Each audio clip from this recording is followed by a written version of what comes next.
Hey, good afternoon, everyone. Welcome to our Slow Your Roll workshop series for May. My name is Carla Keene, and I'm an extension agent with UT-TSU Extension in Montgomery County. And as part of our Tennessee Beginning Farmers Development Program, we developed the Slow Your Roll. This year, we are concentrating on adopting sustainable practices. And our program today is going to be on the 2020 What's Hempy in Tennessee, or What's Hempy in 2020. Um, After our introductions, we're going to watch a video that Iris and I filmed on the farm with Bill Corbin in Robertson County. And so that will be our program today. And then we are going to open it up to question and answers at the end. We really can't break in the middle of this video. So put your questions in the chat box, and also make sure you check in with us. Just leave your name in the county, say hello in the chat box so we'll know who attended today. But do please put your questions and answers in there. And I would like to introduce my colleagues, Iris Swee. Iris, you want to say hello? Hi, everyone. And I also want to make sure that we acknowledge our film crew and director, Mark Garrison. Mark, would you mind saying hello? Hello, thank you. We're very grateful to Mark for being able to come out and video us on site. So just some housekeeping. Like I said, check in the chat box. Please put your questions in the chat box. And at this time, we're going to ask everybody to stop their videos. And you should see at the bottom of your screen on the left-hand side where you can just click on Stop Video. You will still be able to hear and see everything. It just takes down your video and opens up some bandwidth as far as internet is concerned. You may need to adjust the volume on your computer once we start this video, so be ready for that. But please let us know if you're not hearing. Break in and say something. As I said, we'll have the questions at the end. So Iris, do you have anything else that you'd like to say?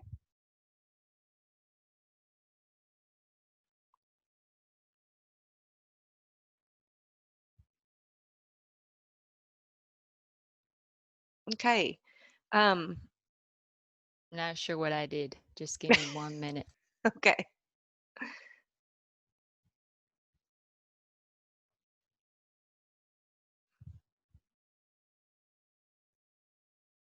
Iris is our area. Oops.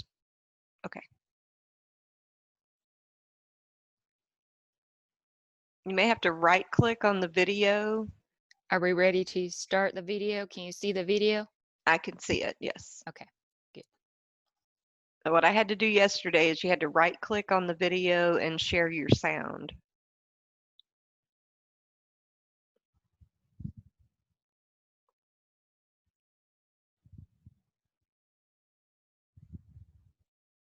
I'm not sure how to share my sound.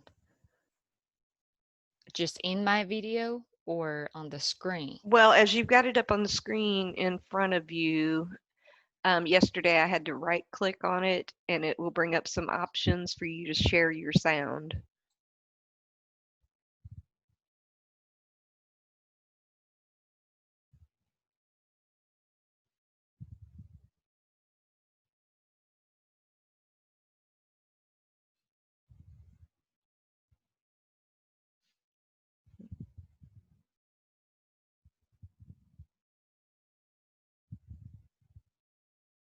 Can you hear the sound right now? No. Just put your cursor up across on your video and right click. It doesn't show anything. It doesn't show anything.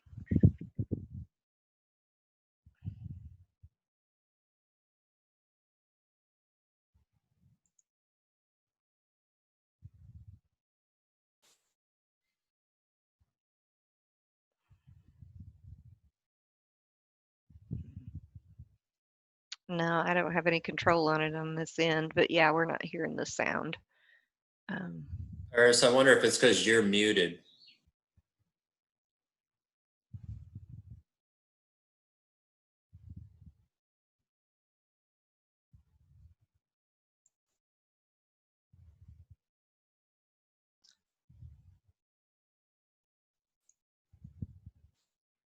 What about I'm gonna now see if when I not mute it? Can you hear it? I just sent you a request to let me take over your screen. Oh, okay, here it is. Okay.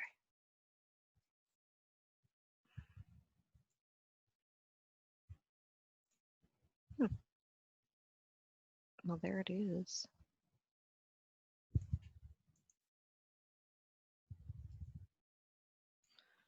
Okay, great.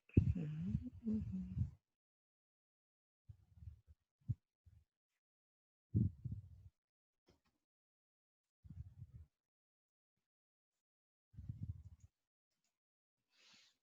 Hmm.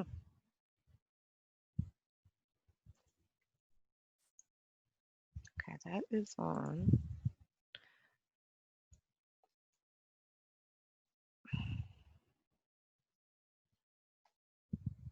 Dadgummit. Kind of jumpy too, Iris. Looks like maybe your bandwidth is. Mhm.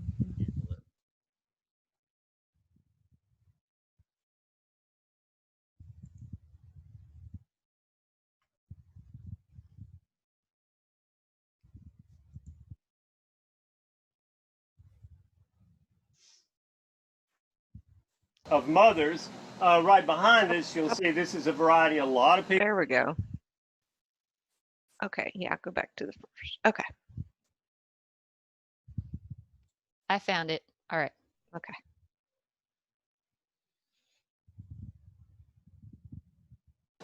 Welcome to the Slow Your Roll phase 3, adopting sustainable practices. And this year, this is our third session, and we're so lucky here with Bill Corbin. Bill has been a hemp farmer since the very beginning here in Tennessee. After the pass of 2014 Farm Bill, Bill has been growing for hemp for 5.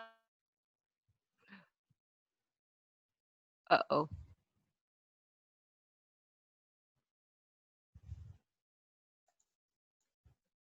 She may have crashed. Yep, maybe. What'd I do? Oh no.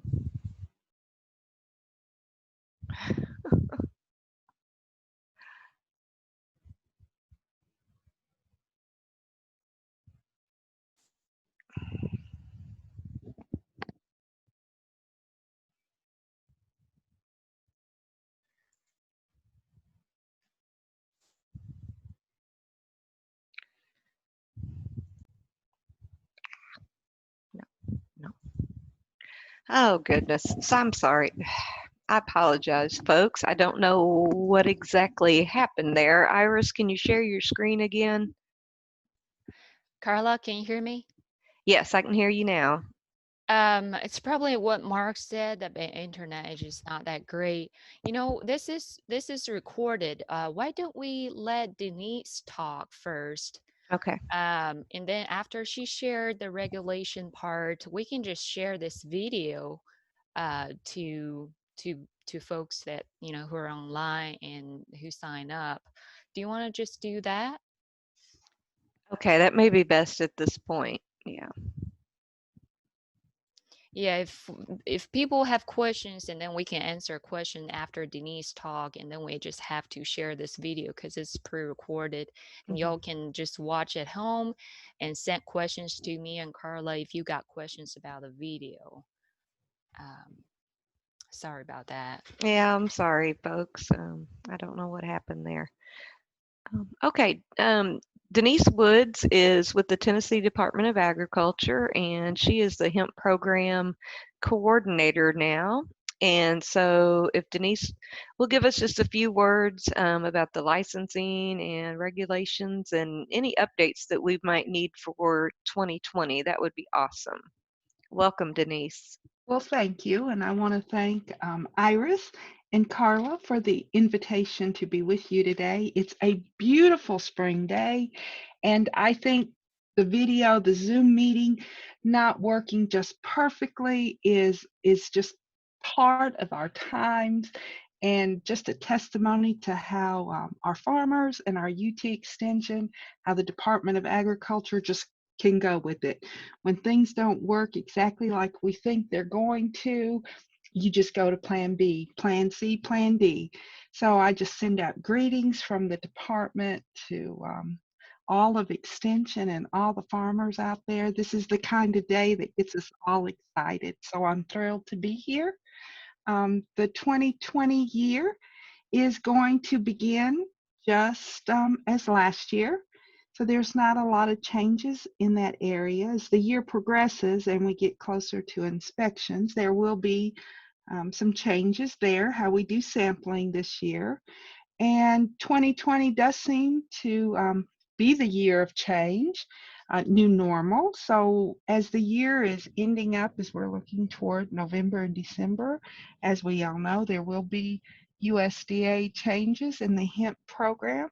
And just like we've done with everything else, everyone's working hard to accommodate the farmers, do the best we can to get the information out. As you've noticed, there has been a mass emailing in March, in April, and there will be one in May, just trying to really make an extra effort to communicate with our farmers as we change, that you all can make your decisions proactively and make decisions that are sustainable. So are there questions? Do you want me to talk more? How can I serve?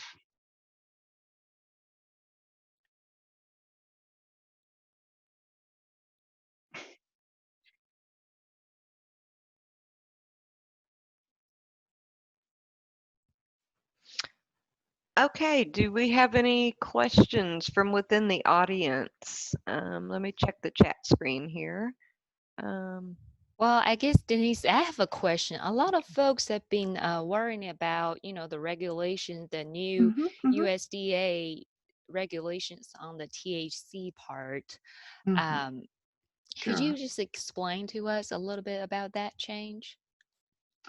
Well, as always, hemp finds itself in a lot of changes. From now until, like I said, the end of the year, we're staying with the Delta 9. THC is the only element we are reporting. As the year ends up and we see how USDA solidifies in their rules, it will change to total THC. Um, Things are still in the air. It's hard to make a definitive, concrete statement about that. But as far as making plans, that's the way we should proceed. From now until the end of October-ish, we should think about Delta 9. As we go into 2021, be thinking total THC. Um, as the year ends up, we're just really recommending folks try to stay within the state, and we'll work it the best we can. Until then, though, just as a timeline for everyone, like I said, there was a mass email in March, a mass email in April.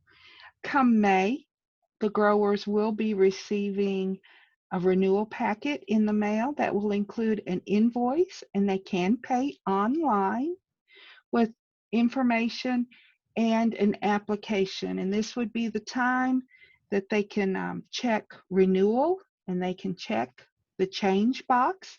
If they're moving their growing areas around, as long as it's at the same address, and or maybe changing size, if they want to update an email or update a telephone number, this would be the time to do it. And they can expect that in the mail in May. And the renewals will be due by the end of June. So all licenses expire June 30th, unless you've already taken care of that, and then your license will reflect the 2021 date. Thank you, Denise. And just for the licensing part, a personal question, is it still going to be year round? It is, it sure is. Okay, just one more question, Mhm. and we're just gonna check the chat box after that. You talk about the testing changes, the procedures. What are the changes? As far as, oh, well, as far as inspectors go, coming out to the farms for sampling, um, previously, there were various things, various ways we accomplished that. But this year, July, August, there will be a 10% random sample generator used to just randomly pick 10% of our growers, and it will be those folks that are sampled by the inspectors. Other folks can they can request an inspector to take a sample, or they could use a private lab. But as far as the department goes, it will be a 10% random sampling. So if I understand correctly, the rule used to be if you grow under 2 acres that you won't be tested. Now that all growers include less than 2 or above 2, they're all subject to the new rule, which is the 10% sampling, random sampling. Now you can see it's a busy, lots of phones. The 2 acre rule from last year does not apply. We're not doing that. We're not doing that at all. It's all going to be done with a 10% random sample, Iris. Thank you. Thank you. Okay. I've noticed I've been getting emails. I've been watching my emails in the background here. And, okay. There was some issues with the password. Mark Garrison says slow 2020 got him in. So I think that may have been a problem too with people joining into the meeting because I set the password. I don't know. But one other question is from Amanda Matheny. Where'd it go? Can Extension get a copy of those renewal updates? Amanda, sure. Extension copy of updates. And when you say that, Well, last year, I think this is what she was referring to. Last year, thank you. we were provided a list of all licensed hemp growers in Tennessee. Well, that is currently on the website. We update that list the 25th of each month. So it's always monthly current. So that's accessible anytime you need to take a look at it. But if you need more Okay. information, sure, we can. My do whatever. question is those emails that are sent out to individual producers to, update or renew their license. Is You're there talking, any way that we can be sent like an example renewal form, just in case if we were to have, producers say, hey, I got this in the mail, or hey, I got this by email. I really don't know exactly what I'm supposed to do with it. That's what I was kind of wanting to know, just so we can have a heads up on some of the questions they may be asking. Okay, Amanda, are you here in Middle Tennessee? I'm in Perry County. Okay. The application that's going to be used for the renewal is online. It's 1 page long. It's so simple. It's much like the other ones, not the 20-page ones, the 2-page. So the renewal is just 1 page. First page is name, address, phone number, email. Second page, the back, is listing the grow areas, the GPS, and the size. Attach an aerial map from either Google Earth or Coordinate Converter, and make your payment. It's that simple. As far as getting a copy of the emails that we have sent to the growers, I can work with that. Let me see. It seems like we might need a listserv so that TDA is able to communicate with all the extension offices on changes that come up, because sometimes we don't catch them and Sure, we and have I have questions been about them. working with Martin Kuhn, Ty Petty, and Tracy Sullivan. Is that the Yeah. correct names? Yeah, that's some of them. Yeah. Yeah, I can reach out to them again and make sure it trickles on down the way. Okay. I think that's a good idea.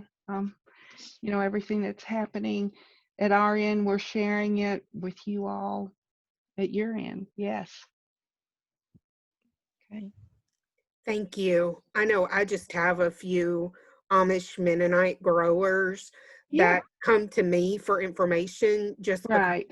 they don't have computers or Right. internet. So thank you. Oh, definitely.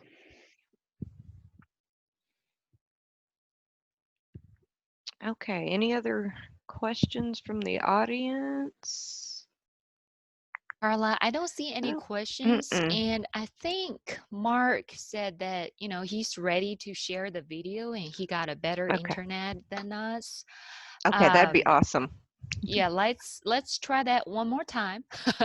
Okay, let's try to go to the farm with Bill Corbin.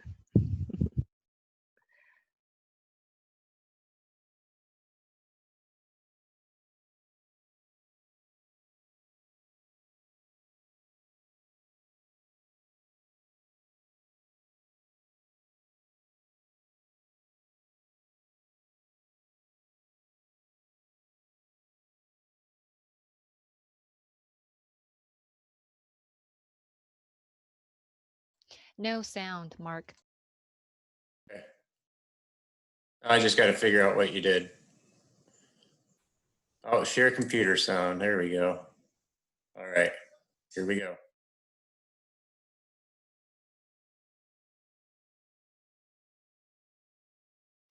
Welcome to the Slow Your Roll Phase 3, adopting sustainable practices. And this year, this is our third session, and we're so lucky here with Bill Corbin. Bill has been a hemp farmer since the very beginning here in Tennessee. After the pass of 2014 Farm Bill, Bill has been growing for hemp for 5 years now.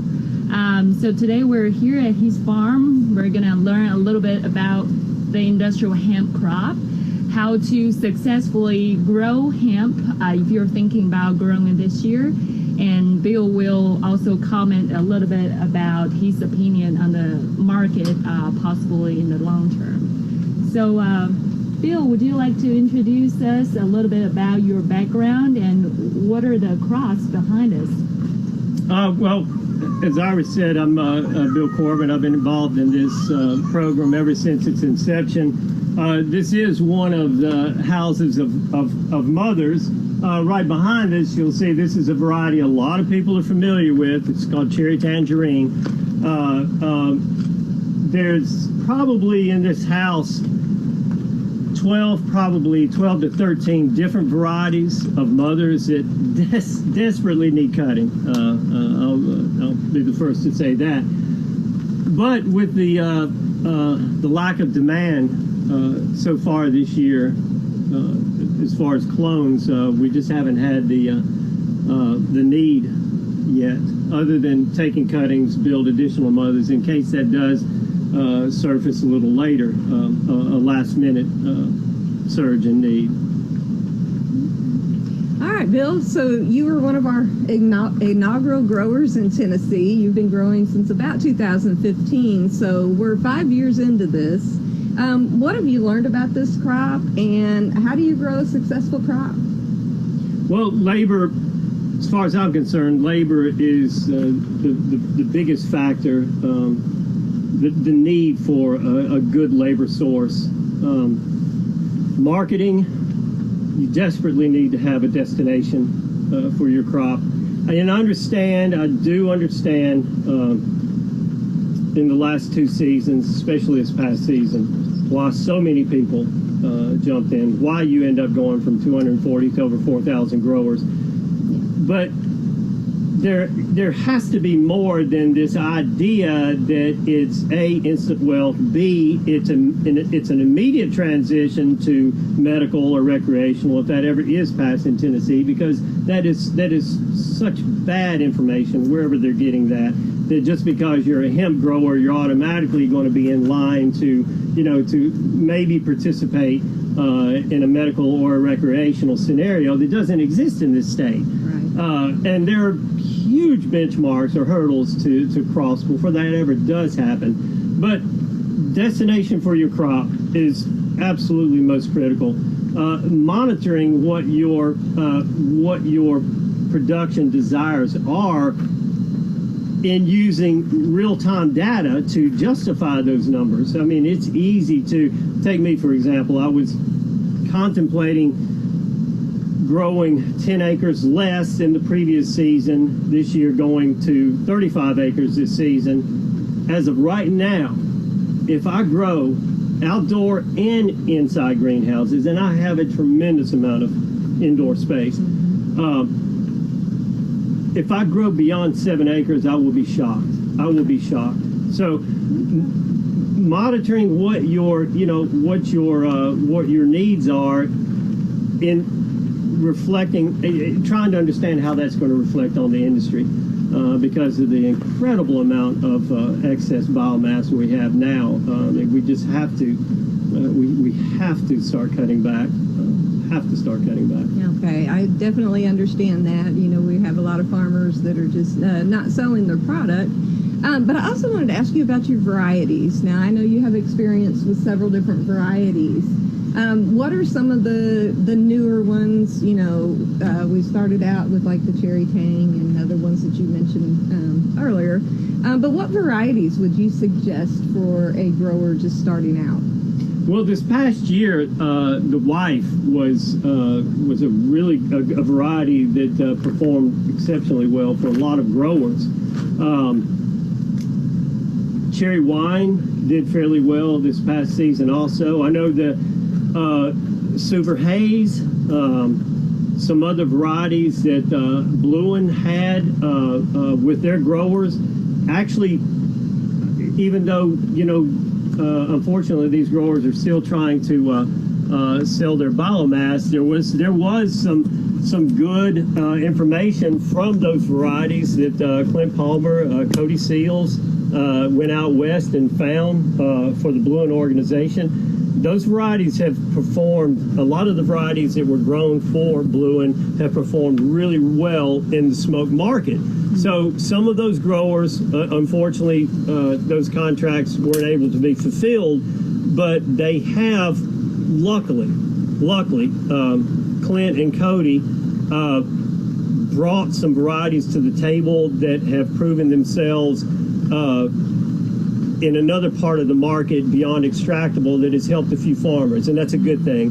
Even with all everything that went wrong with that scenario, Clint and Cody, what they brought to the table helped some people, and it's got some good data for making some better informed decisions moving forward this year, because they know, or the growers know, that some of those varieties that they grew have a better and a more profitable avenue in the smoke market if they're successful. That is a tough market.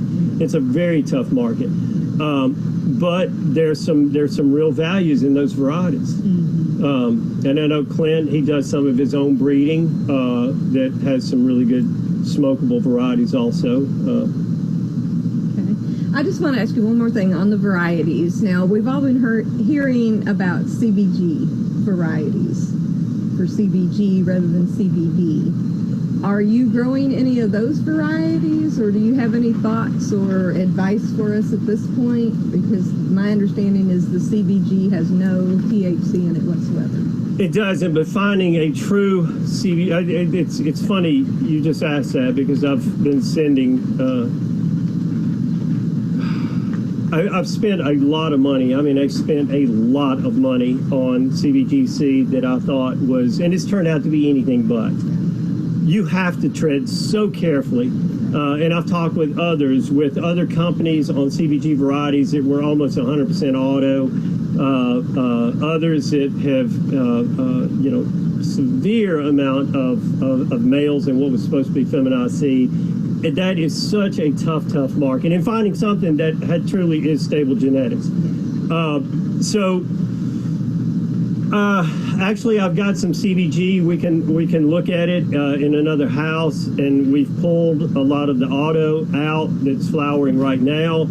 We're going to be sending some of that this next week for testing to see if it truly is anywhere close to what the breeder proclaimed it to be. Now, yeah, I would be so leery right now on. There is some real market value in that, but that market will be saturated this season. Yeah, I didn't even. I failed to mention my own varieties that I'm dealing with here, most specifically the Rocket Man and Revolution 9, which are going to be hopefully good for the smoke market too. But just like I said, something new. But the CBG, that's a real. I have a really bad taste in my mouth, as does some other people that. You know, they wanted me to find them a good source of CBG, and this certainly hasn't proven to be yet. So be so careful. Be so careful. Those are really some good suggestions. Our Slow Your Roll, actually, we have a lot of beginning farmers joining us this Friday, and a lot of them just start to learn about this crop. Mm-hmm. You talk about labor is a big issue in production.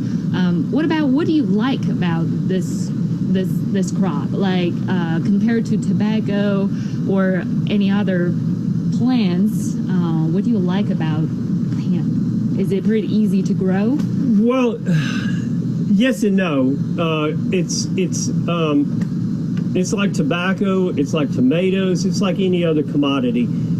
You know, if you set your benchmarks, you understand where your windows are for certain varieties, when they need to be in the field, things like that. Yeah, you can easily grow a very good crop. Growing a crop is the least of it. Marketing, properly curing, drying, all of that. You can take a very good crop just like you can anything else and ruin it in just a short period of time. And you see that a lot.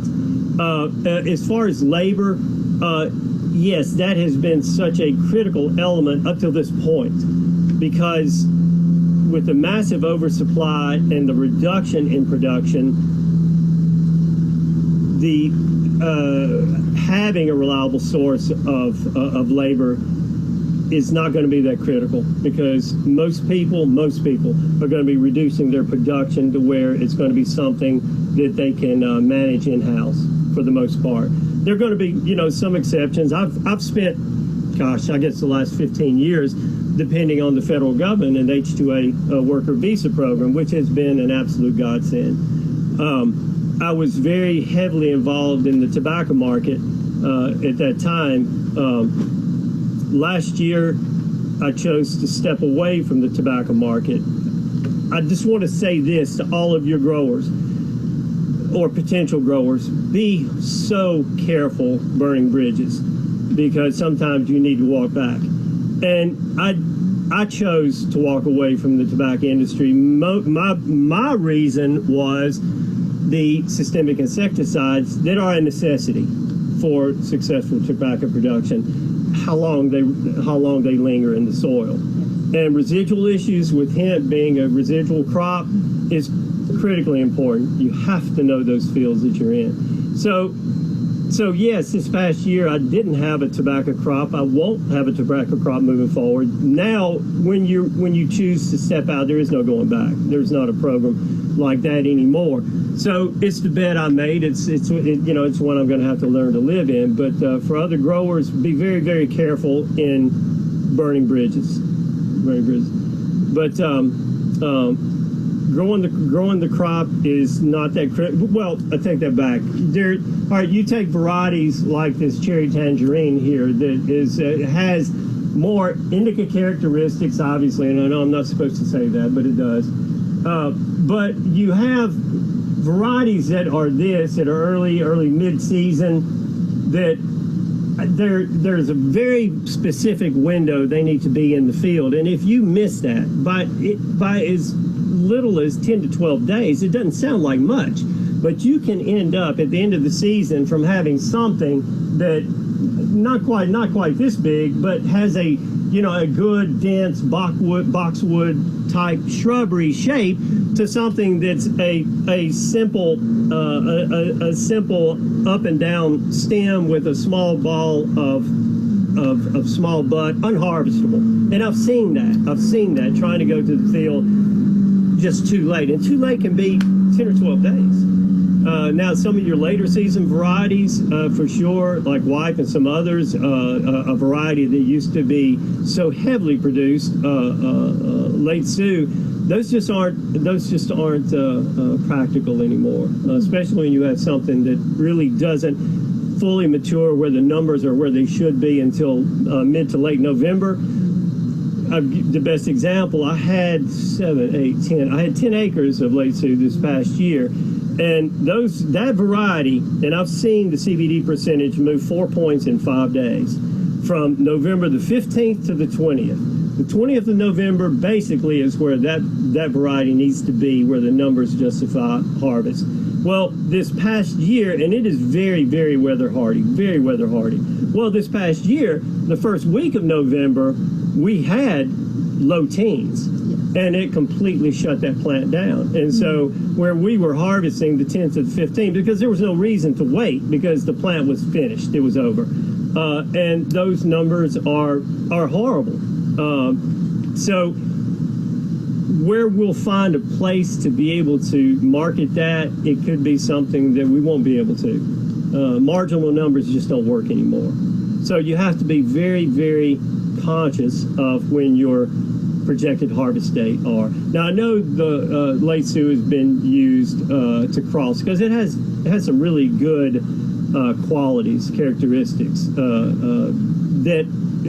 but it's outdated, and it needs to be a part of a breeding program, foundation for a breeding program, not to stand alone again anymore. I'd like to go back just a little bit on something that you mentioned earlier, from going from tobacco to a crop like hemp, and the effect that tobacco has on the soil. As a good steward of the environment, as we want our farmers to be, do you see yourself putting in cover crop management practices in between your hemp crops and things like that to help remediate the soil?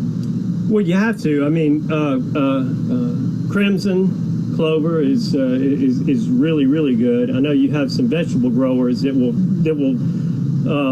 one really good practice that we're going to be doing this year that I've learned from some vegetable growers, they'll use every 4th or 5th row for herb and vegetable plants that are way more attractive and draw as far as your insect pressure. So as far as managing pest management, I guess you'd say, there are a lot of things that you can incorporate, other plantings inside your field that are so beneficial in helping to ease the pressure of insects, because they're coming for sure. But you have your organics as far as your BT, as far as something that you can do an application. But there are a lot of other things that need to be incorporated in there also, just to minimize the need or the frequency of any foliar application. But I got involved in the program. I've always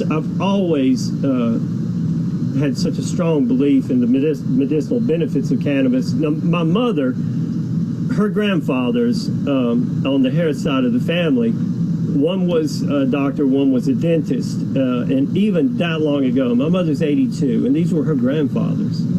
That long ago, they were firm believers in the benefits of medicinal cannabis. So it's not like it's a crop that's foreign to my family. Or the recognition of what the plant truly has to offer. Unfortunately, there's been such a demonization or misinformation. Well, there's enough there. Good. Thank you on that.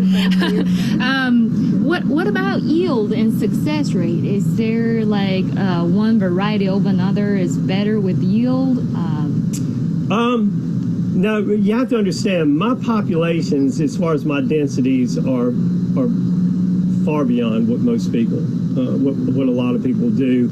I do crowd a lot of plants on an acre, but my production, when I was doing, I guess what you'd say large scale production of buck biomass, was 3,000, 3,500 pounds to the acre, which is, you know, well above what most people will experience.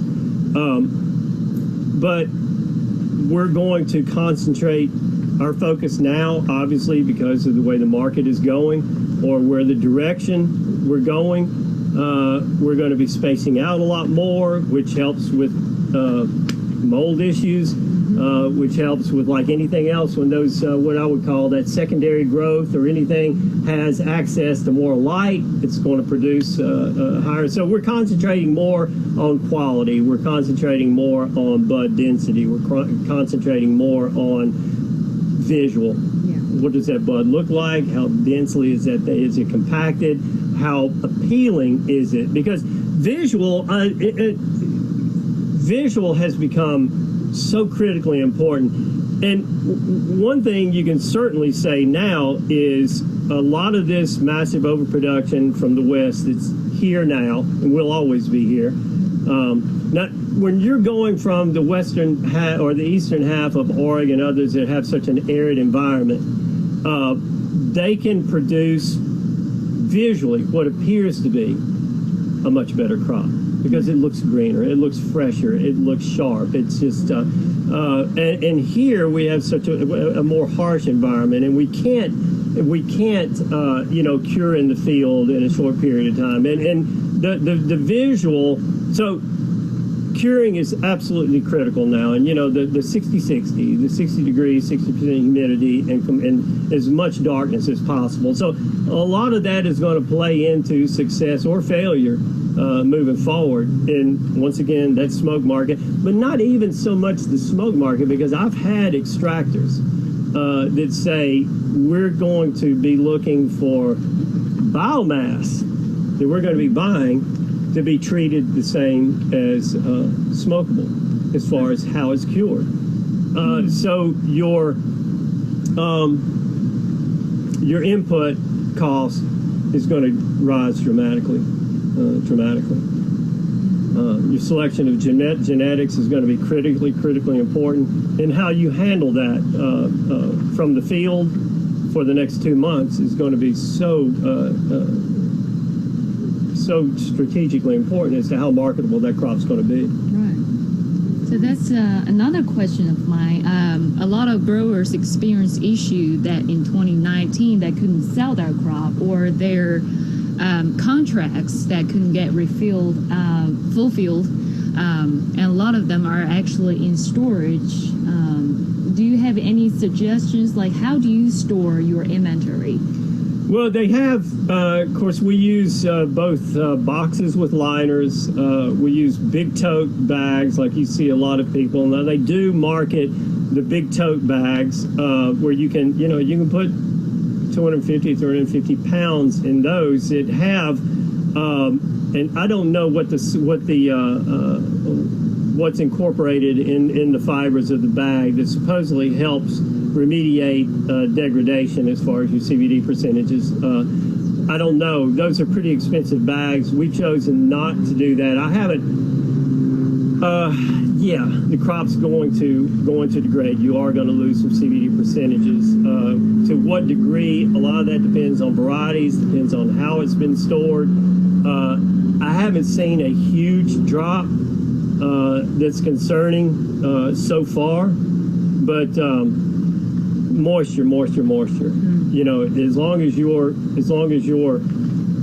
very aware of what your moisture level is going in as far as storage, and then keep it sealed up and move it as fast as possible. Of course, that's easy to say, but when the market isn't absorbing biomass, now there's going to have to be no, I don't want to say, you can't say that. there needs to be a concerted effort with the state, working with the private part of the industry to maybe have some way to absorb some of this overproduction, to take it down to a winterized crude or something, a stable form. Yes. You could almost look at this almost like a cooperative effort, which I certainly think is a conversation that needs to be had with the state. Tennessee will always be a beehive of growers, and what I mean by that is we will always be thousands of growers of modest amounts as far as what we're offering to the market. This state, outside of West Tennessee, some parts of West Tennessee, is not geographically geared to compete on industrial scale production, and that's where this is going.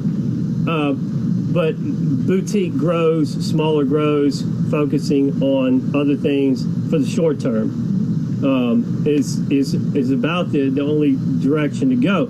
But where I'm talking about an effort between the state and the private industry in the state as far as absorbing some of this biomass, taking it to a sustainable, more of a sustainable form to prevent prolonged degradation and to maintain a higher quality, there you're going to be working with much larger numbers where you could compete with the bigger players on a large scale. I know I hate to keep referencing back to another commodity, but you take the tobacco program and the pool system that used to happen, and that was how it functioned, to absorb that overproduction, process it to a stable form for storage, and then you would have a group that worked diligently trying to market that internationally, domestically, whatever, whether that was 6 months or 2 years from there. But everybody had some stake in that, knowing that you had other very committed players helping to move that commodity, sometimes at a profit, and those profits were redistributed to the growers that had part in that pool lot.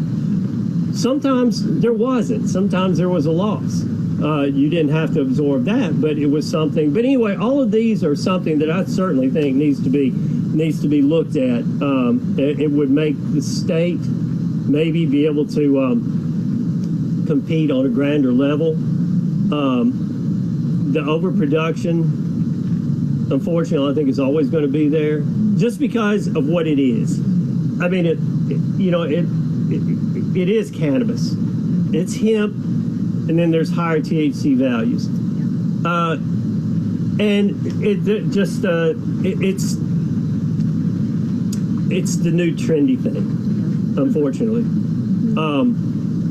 So no matter how many growers are going to exit the market because of a bad experience, lack of sales, whatever, there's going to be so many that are going to be entering the market.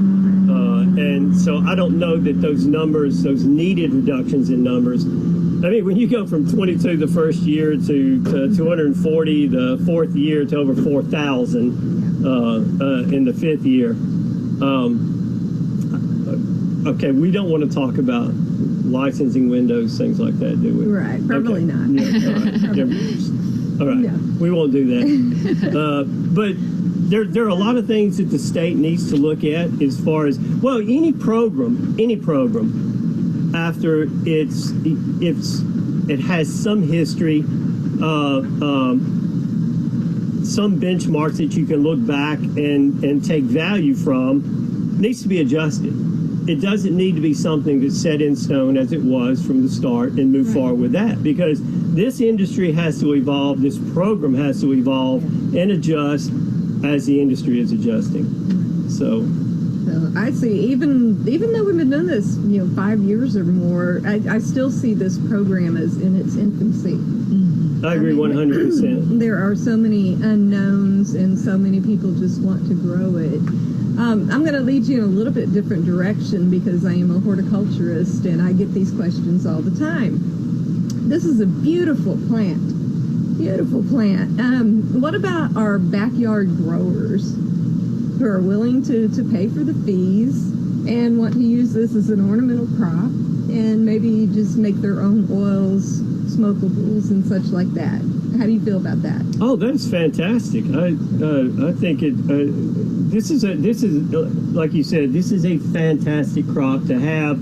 This crop offers a lot of things as far as, and I know we're not supposed to talk about all of that, but as far as anxiety, as far as insomnia, as far as pain management, there's so much that this plant offers that is so beneficial. And just the aesthetic value alone, the aromatics, especially when this starts to flower. And I mean, man, if you want to attract bees, honeybees, things like that, I always try to plant things that are gonna benefit the pollinators. Without pollinators, we don't exist. One of these days, unfortunately, I hope it's not too late, but we're going to figure that out, because there's a desperate issue that needs a lot of attention, and it's being. But once again, the aesthetics, what this plant has to offer, just the aromatics, and my gosh, just the learning process alone. You take my mother, 82, and I had some chiropractors that were here, I guess 3 years ago. And they had some growers, some farmers that were going to grow for them. And one of the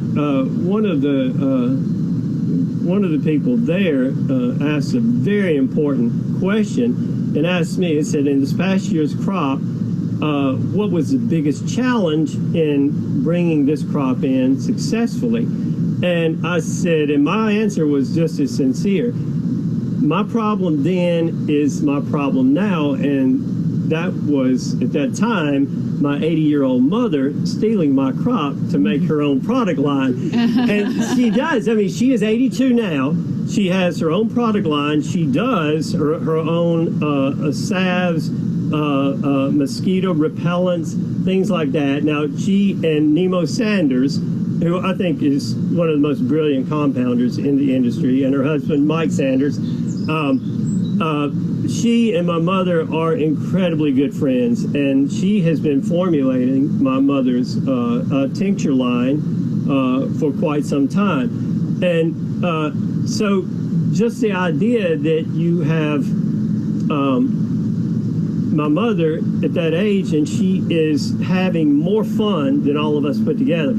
I'll tell you this, she can't tell you she's made a nickel yet, but that's irrelevant. That happens. She is having so much fun, you know, with this, and she does her own smoke blends. I know 2 years ago, no, it was last year, I was down at the greenhouses, and it was raining. It wasn't driving rain, but it was more than a sprinkle, and it was really wet. And I started walking the greenhouse. I looked around the corner at the benches where she has all of her herbs and things, and she was out there with her little basket on her arm and her scissors snipping plants. And I asked her, and I said, did they run you out of the greenhouse? And she was so, I mean, she was livid. She said, no, they didn't. She said she had been working on a new smoke blend where she loves to incorporate her herbs in her smoke blends. And one she had been working on that she had tried the night before, and she said it was horrible. And so she had to go back to square one. Right. So she was back with her herbs and all that. But just that alone, and the time in formulating and doing something new, it's just backyard growers, man. Absolutely. Just I think it'd be awesome. We saw so many neat colors, you know, phenotypes breaking out in the field last year from the seed transplant varieties, that there were just so many. I thought they'd be beautiful to use in the landscape.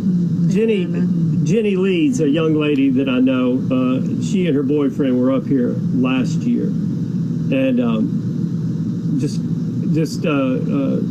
so curious. I mean, just so curious. And I asked him, we went and had lunch, and I asked him, I said, you guys have asked a million questions, but you're not growing. Why? And she said, well, we don't have anywhere to grow. And I said, I said, you have a backyard or you have a patio? Exactly. And she said, yeah. And I said, you have containers. And she said, you can actually get a license. I said, absolutely, you can get a license. So yes, they are the prime example. And I mean, they sent me a screenshot of when they got their license. And yes, they did their own backyard container grow last year. They are, dabbling in trying to formulate their own product line. And I was fixing to say small scale, which is, oh my God, which is such a ridiculous thing to say. When you calculate how far this crop goes, when you look at how many tincture bottles, 1,000 milligram, a 65% kilo of crude will do, or things like that. So it doesn't take much. It does not take much. And those numbers should scare the life out of you, knowing how far such a small amount does go. And when you look at when you compare that to what the population, what the percentage of absorption of product is, it's easy to see why we're sitting on such a massive excess of biomass. So all of these things certainly need to be, as far as I'm concerned, this crop should be treated as a quota crop, not the next soybean. It should be it should be a quota crop, and you should have to build your privilege to be a larger scale producer, just like has been the case and still the case with a lot of other commodities. But yeah, Jenny, that is a fantastic story, a good success story as far as backyard growers. I think that's awesome. I really do. I think that's a lot of where your research goes on, right in the backyard. Oh, yeah, so much, because there's so much more. If you want detailed data, you're going to be more apt to find it from somebody like that. Okay. It's going to be there so many times during the day, making so many observations, way more observations you're going to find me out in the field, unless it's part of something that I'm toying around with as far as breeding or something. But somebody that's that uses this as much as a, how do you say that and not get in trouble?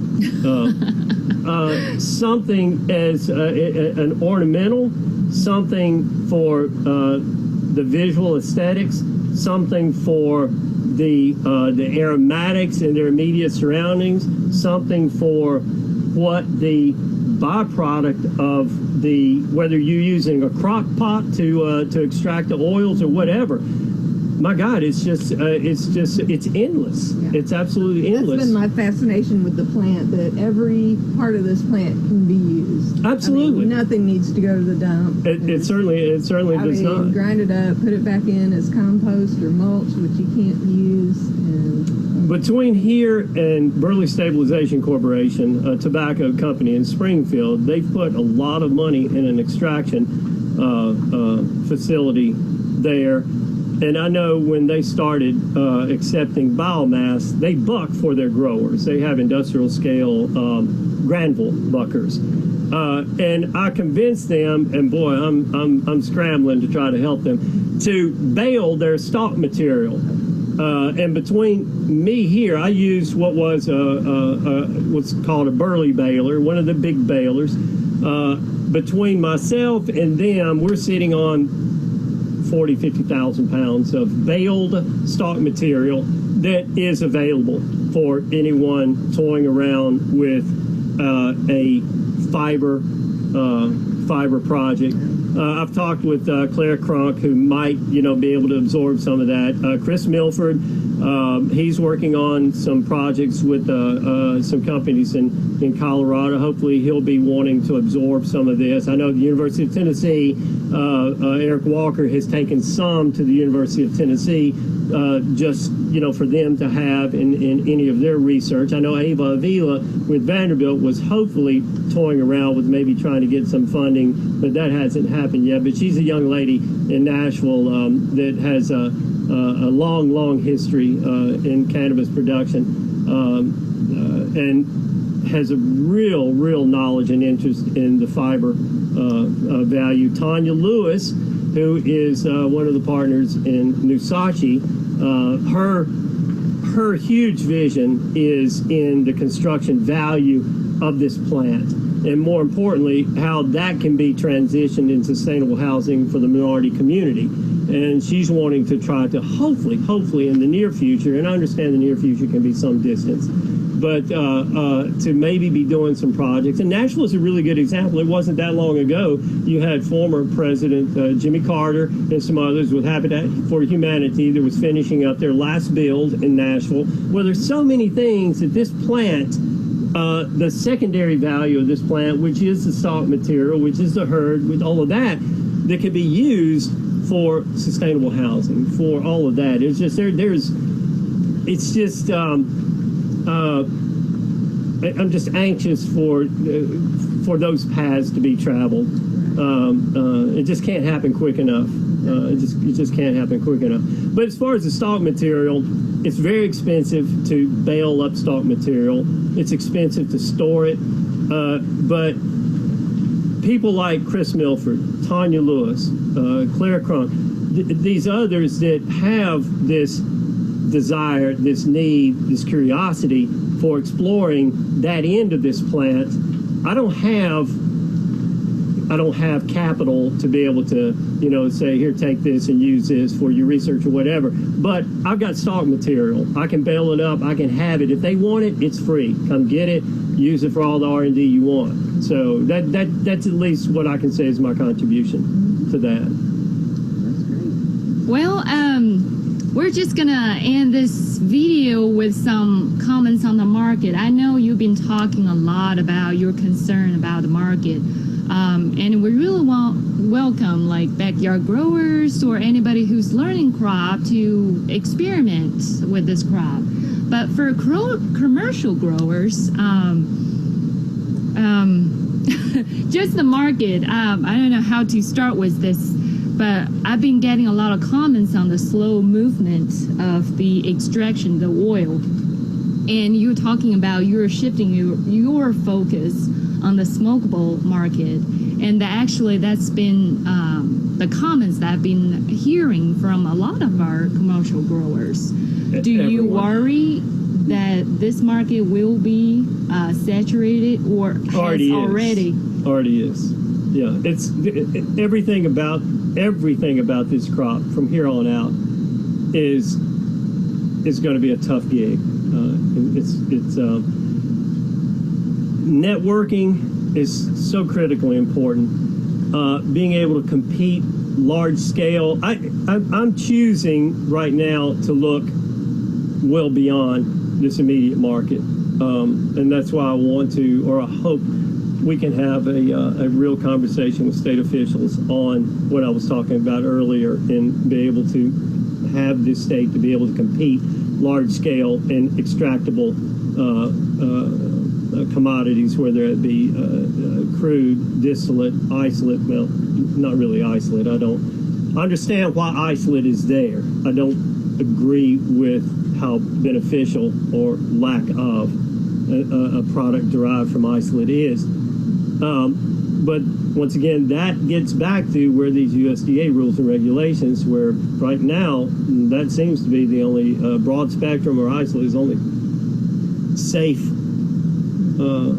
commodity that a lot of companies are willing to deal with because of how fluid this industry is and the benchmarks that are going to be established for moving forward, which makes this house and the cost of maintaining this house or house number 8 or house number 4, which are loaded with so many different varieties that have just phenomenal characteristics, tested values and things like that, that are just so off the charts if it comes to the benchmarks that we might be forced to live with next year's growing season. So yeah, the overproduction is a huge concern.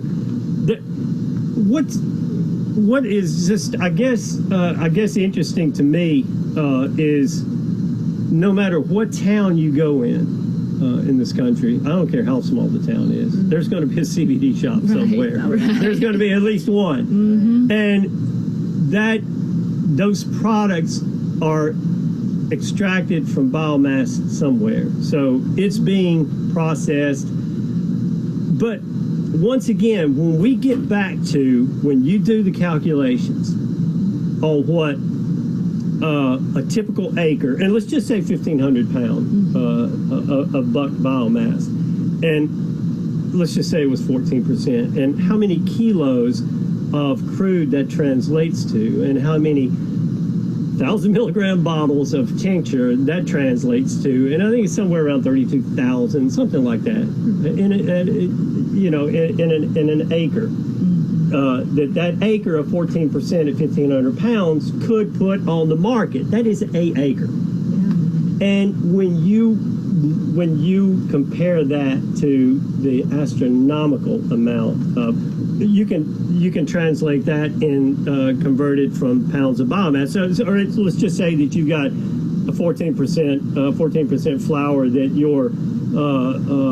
you're running maybe 28 pounds to the kilo, and then that kilo, once again, you get back to, I don't know, something like 850 on a 1,000 milligram bottle, and then you translate that again to your per acre yield, and then when you're dealing with pounds, and then you see how many pounds you're sitting on, and then you say someone like me that has is dealing with 50 to 60,000 pounds from my production from last year, and so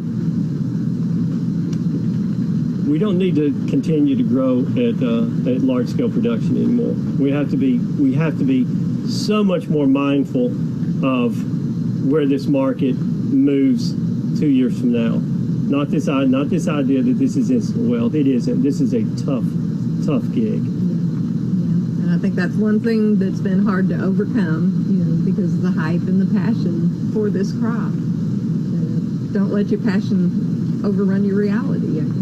That's very true, and that's one reason I know Iris. We both spoke at Pleasant View last year, and I found that the crowd was it was a large crowd, but they were Iris and her projections, her input costs and things like that.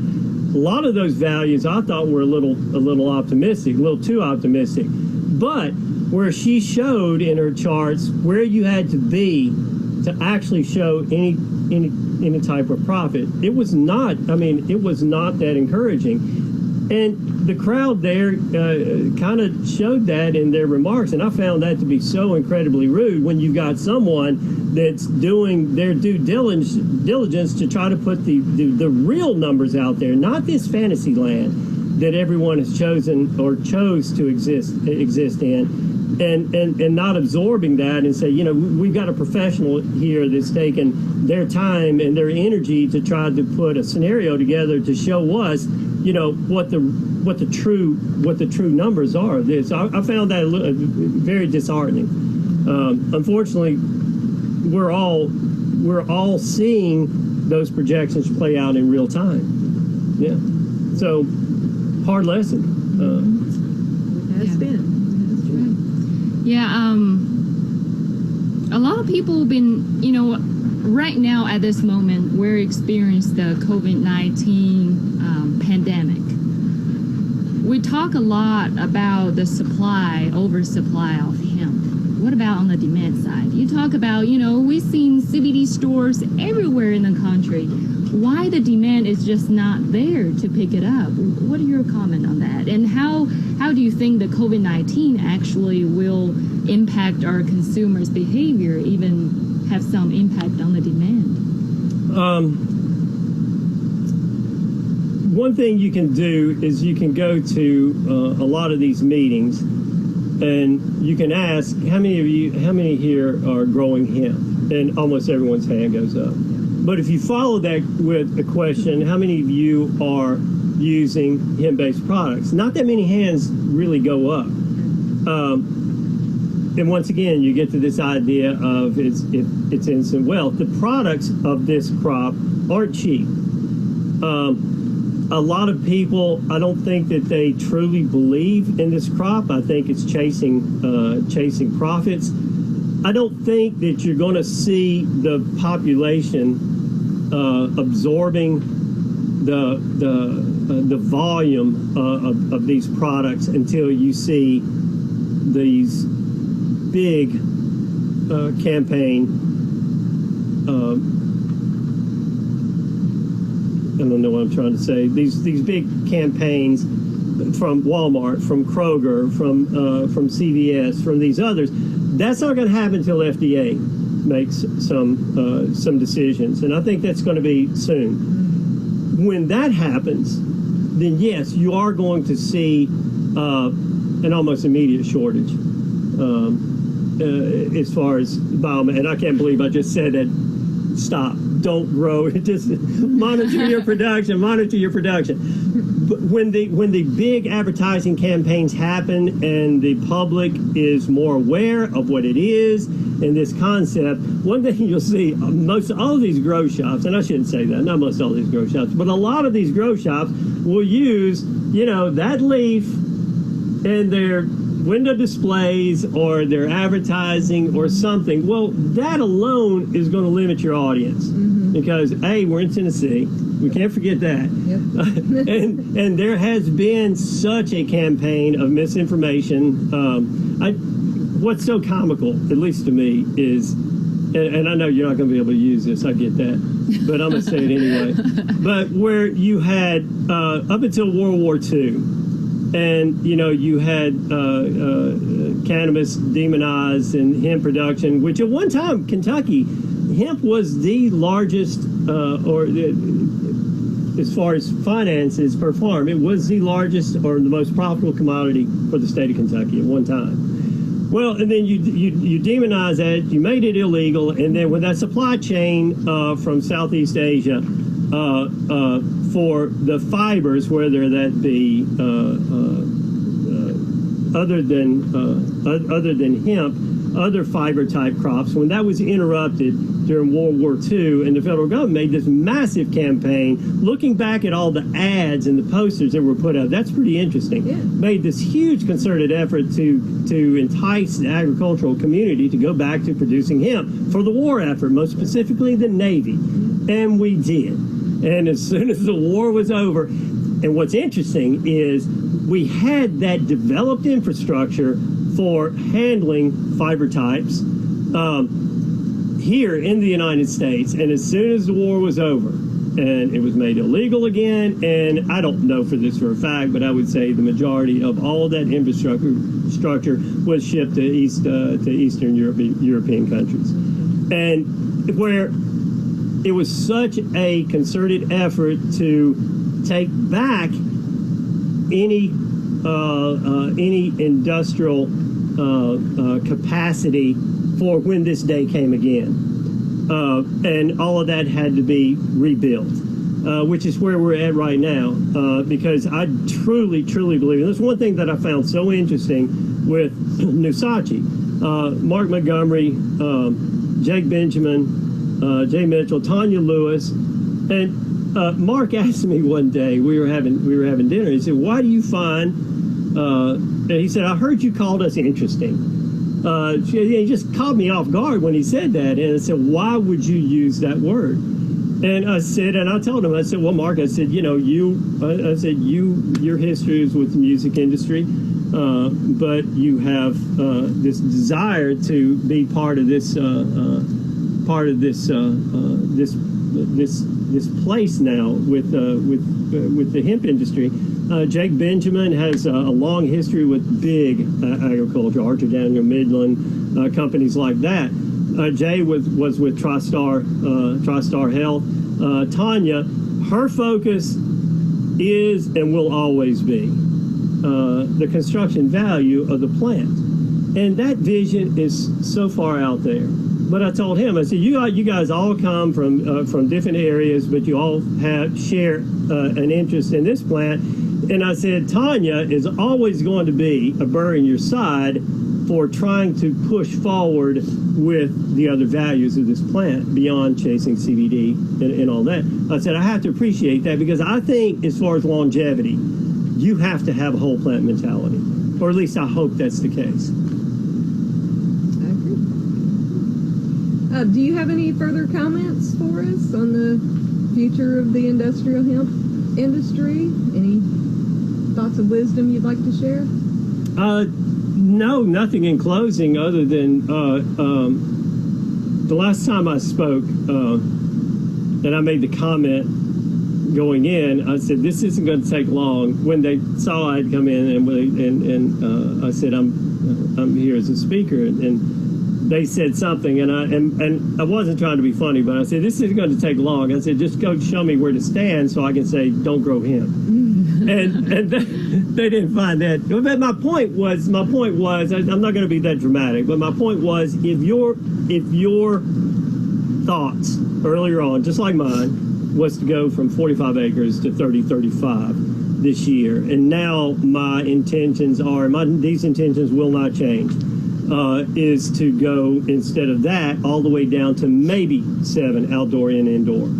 So my point is, if you don't have a destination for this crop, please be mindful of what your production is, because it is so,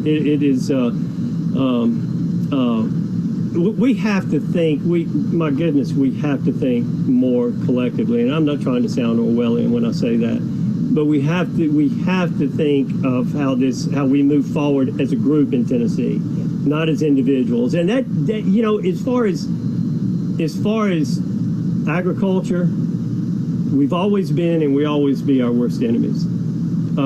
Because I know that I have been at meetings and talked about what my production intentions are, which are less. And I truly believe right now less is absolutely more.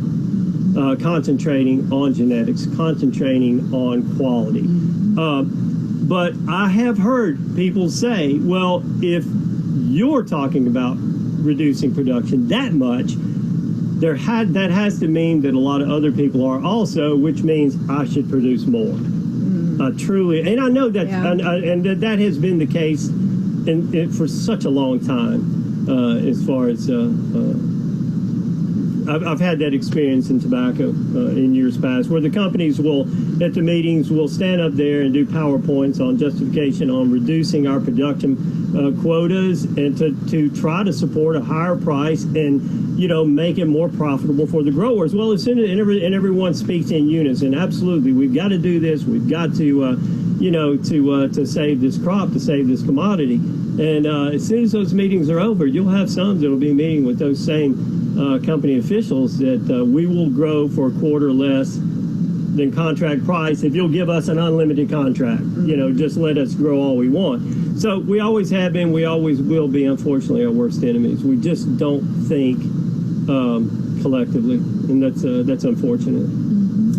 Well, thank you guys for coming out today, and I hope you enjoyed the environment. Oh, I love it. Yeah. Thank you, Bill. This is great. All right.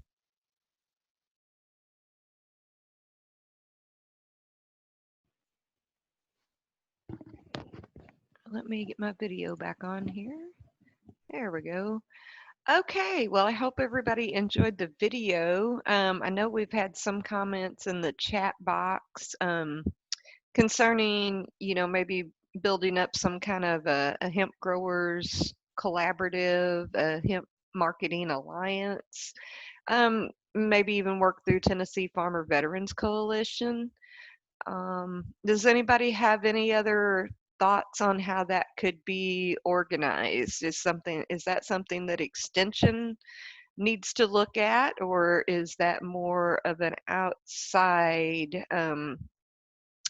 entity that would need to manage that type of program?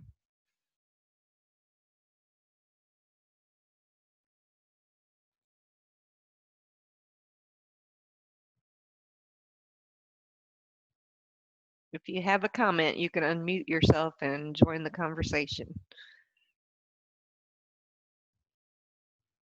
Hey, Carla, the way we Yeah. do it within like the livestock industry is the producers are in control of the alliance as far as what varieties they're going to collectively grow, what time they plant, what time they harvest. Um, so that would be in under the producer, but I know we in Extension, we just provide, the educational resources. Maybe we help seek out some marketing channels that they can use. We have a pretty big lower middle Tennessee beef cattle marketing alliance, and that's what we do. The producers, they know their breeding cycles, they know their calving dates, they know what goal of a wean weight that they should use, and then collectively together they will put like a load lot sales in. They're all vaccinated the same. So as far as, chemical treatments, they would all be the same, or, not use of chemical treatments would all be the same, so that whenever they do go to a processor, even though they're grown on different, farms, different locations, collectively, they're the same variety, they've had the same treatments, and you reap bigger rewards. Okay. Well, that sounds like a good idea. I think maybe some of us agents could get together and discuss this kind of privately amongst ourselves and see if that would be something we'd want to promote or help get going here in Tennessee. I know it would be a big undertaking, and yeah, I think it's something to look into. Okay, let me check the chat box again. Nope. Okay, it doesn't look like we have any other questions in the chat box. Anybody else have any comments or questions before we close the meeting? Carla, I think we got a question from Robert.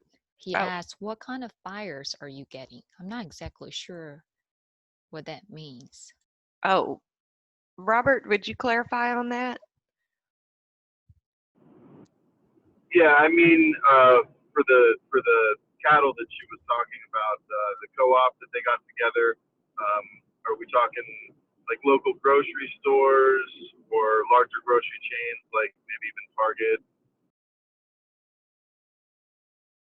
So with the livestock market, we have a video board sale once a quarter, and the buyers are people, the load lot buyers that take them out west, because we're selling, 60-day wean calves that still need to be finished. Some of those finished houses or finishing farms are here within the state, but the majority of them go out west to be fed on feedlot and then processed. But we do video board sales with that cattle alliance.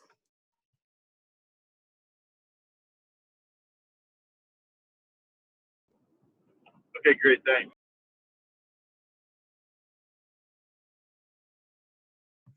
I know this is a hemp meeting, but if you specifically want more information about that, contact me, because we do those video board sales, like I said, once a quarter, and they're held at the Farm Bureau headquarters in Columbia, and anybody is invited.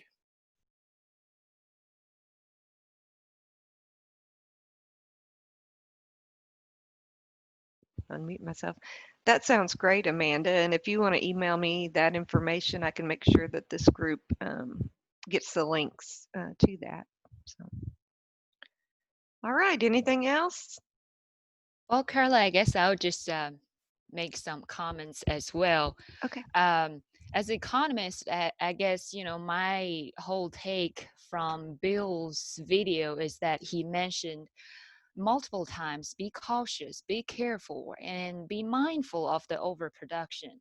You know, from he's growing 45 acres now to 7 acres, and that should be make you thinking, you know, what's the future of hemp this year, especially for commercial growers, and not talking about backyard or small growers.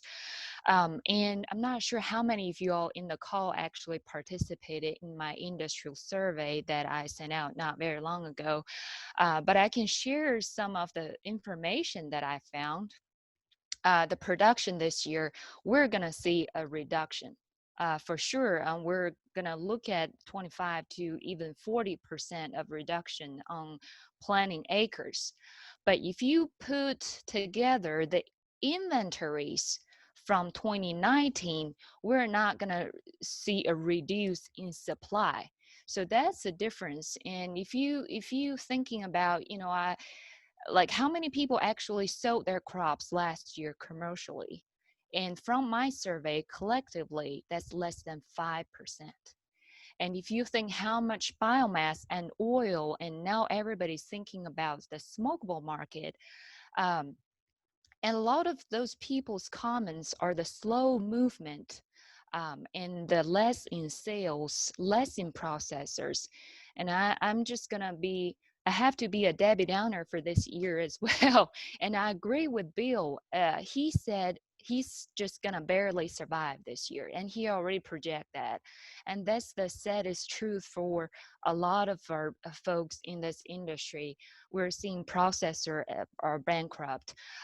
We're seeing more breeders actually going in that route as well. But just for, you know, look in the long term what your goals are, and that's really important to survive in this industry. And just concentrate more your effort on quality, good agricultural practices, and things like that. So I truly believe, you know, I agree with Bill that this year the keywords for growers is definitely gonna be survive. And just on that, you know, the marketing alliance and all those things, I have to be the Debbie Downer at, on that as well, because if you look at the demand and the nature of hemp, Joe Griffey, I think he's on this call as well. There's people that tried the co-ops and those concepts in hemp, and a lot of those people that in those co-ops can tell you it didn't work. And just because, you know, the demand first of all is not there, and when you go as a collaborative effort, um, can you trust those people in the group? And those trust issues is a big thing in the hemp industry. And just from my survey, there are comments on how many frauds are there going on in the hemp industry. um, I might work for a very small group, a tight group, and I think that's a good idea. But it just, I think on a large scale, it just people um, fight for resources and think differently. Like Bill said, you know, there's always people in the group is going to think differently and act differently from the whole direction. Uh, but for backyard growers or, you know, our beginning farmers, and I truly believe in, you know, this just, you know, everybody experimenting this crop. So I hope this crop will be sustainable. And I think Bill's comment on the whole plant mentality, I think that's really important to explore in the future as well. So hopefully, you know, as together, we can make this crop sustainable. So that's my comment on that.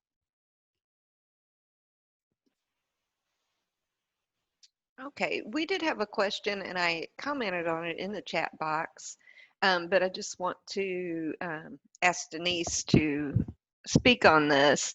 The question is, are you aware of whether or not it's allowable to get a license to grow just one plant? By my understanding, you would need to sign up for the permit for 5 acres or less. Denise, is that correct? That is correct, Carla. Yep, or it's going to be illegal.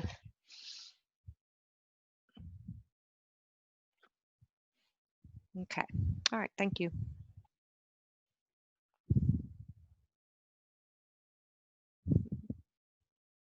Okay, well, if there's no further comments or questions, we'll go ahead and end this meeting. I'll get the recording sent out to everybody, or put up on our Dropbox, actually, is where I'll put it, and then I'll send a link out to where you can go back and review this. So thank you all for participating, and again, a big thanks to Mark for being our film director and handling our technology problems. Appreciate that. And to Iris and everyone. So, all right, thank you. See you next month.